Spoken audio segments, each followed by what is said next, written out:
तनु, ओ तनु, क्या आज दिन भर मोबाइल में ही लगी रहोगी? चलो अब तैयार हो जाओ।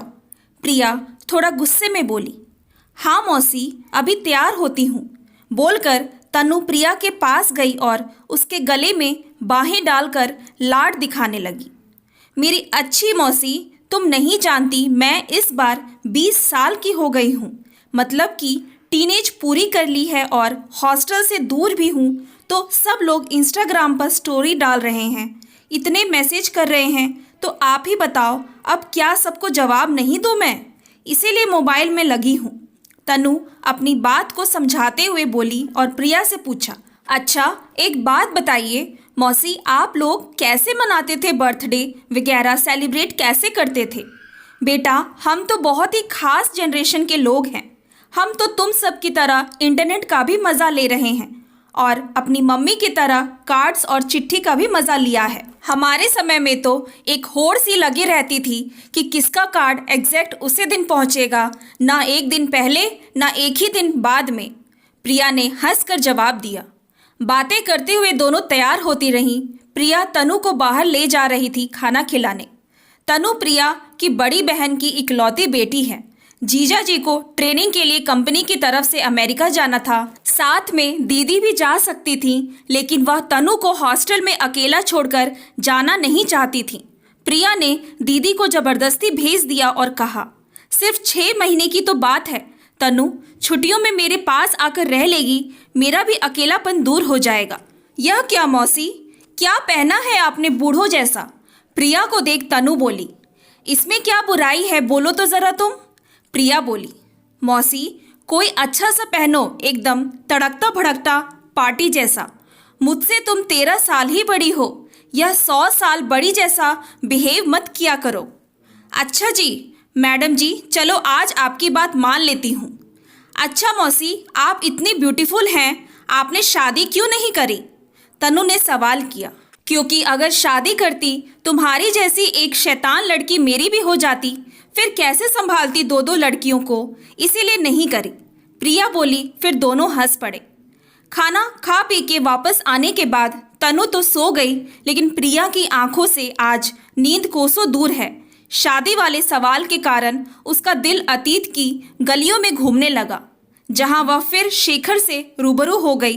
दोनों कितने अच्छे दोस्त थे, लेकिन जैसे ही प्रिया को आभास हुआ कि शेखर उसकी तरफ खींचता जा रहा है, उसने अपने कदम रोक लिए। वह समझती थी कि शेखर का दूसरी जाति का होना उसकी माँ को पसंद नहीं आएगा और माँ का दिल वह दुखाना नहीं चाहती थी, क्योंकि पिता की मृत्यु के बाद माँ ने ही बहुत ही कठिनाइयों से दोनों बेटियों का पालन पोषण किया था। लेकिन शेखर की छाप उसके दिल पर ऐसी पड़ी थी कि वह शादी के लिए अपने आप को कभी राजी नहीं कर पाई।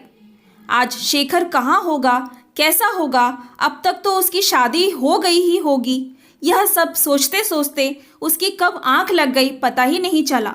सीधे सुबह ही खुली। वह जल्दी जल्दी ऑफिस जाने की तैयारी करने लगी। तब तक तनु भी उठ के आ गई। बेटा, तुम दिन में पढ़ाई करना और मैंने खाना बनाकर रख दिया है, खा लेना, प्रिया ने तनु को समझाया। आप आराम से जाएं मौसी, मैं बाकी का सारा काम कर लूँगी, तनु प्यार से बोली। आज ऑफिस में भी प्रिया का मन नहीं लग रहा था। कल रात की सोच उस पर हावी थी। दिन भर वह खुद को वर्तमान में लाने की कोशिश करती रही। साथ ही उसको माँ की भी याद आ गई कि अंतिम समय में उसकी माँ को एक ही मलाल रह गया था कि प्रिया की शादी नहीं हो पाई थी। इतने में तनु का फ़ोन आ गया था। हाँ बोलो बेटा, उसने फ़ोन उठाते ही कहा। मौसी, मैंने फेसबुक पर कल की फ़ोटोज़ पोस्ट करी है और आपको टैग किया है, आप देखना कितना अच्छा कैप्शन लिखा है, 2 single ladies me and my मौसी। तनु बहुत उत्साह से बोली। ओह, मुझे क्यों टैग किया? मैं फेसबुक पर यह सब बात नहीं करती हूँ। प्रिया ने तनु को डांटा। ठीक है मौसी, सिर्फ एक बार आगे से नहीं करूँगी। ओके गुड गर्ल, ठीक है, मैं देख लूँगी फ़ोटोज़। तनु से बात करके प्रिया का मूड थोड़ा अच्छा हो गया था। अब जीवन फिर से अतीत से निकलकर वर्तमान की पटरी पर आ गया है। 2-3 दिनों में तनु की छुट्टियां भी खत्म होने वाली थी। उसको हॉस्टल जाना है। प्रिया उसके लिए खाना पीने का सामान और चीज़ों की पैकिंग करने में लगी रहती है। दरवाजे की घंटी बजी तो प्रिया ने आवाज़ दी, तनु जाकर देखो कौन है।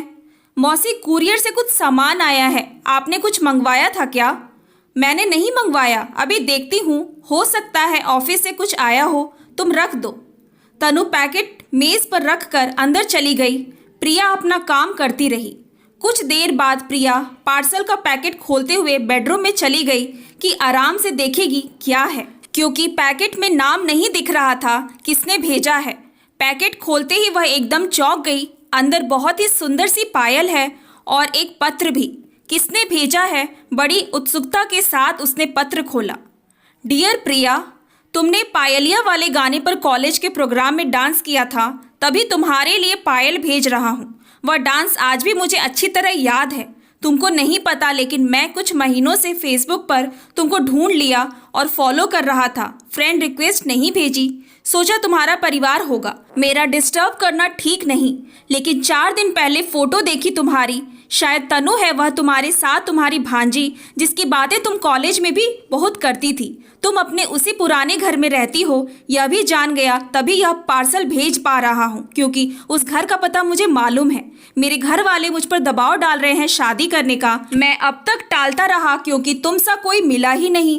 अब मम्मी नाराज होती है कि शादी की उम्र निकली जा रही है, तुम कब हाँ बोलोगे? तो क्या तुम मेरी शादी का उम्र निकलने से पहले मुझसे शादी करोगी? तुम्हारा शेखर। अपने दोनों गालों पर बह गए आंसू को पोंछते हुए प्रिया मोबाइल उठाकर शेखर को फ़ोन करने लगी। Thanks for watching. Please like and subscribe my channel.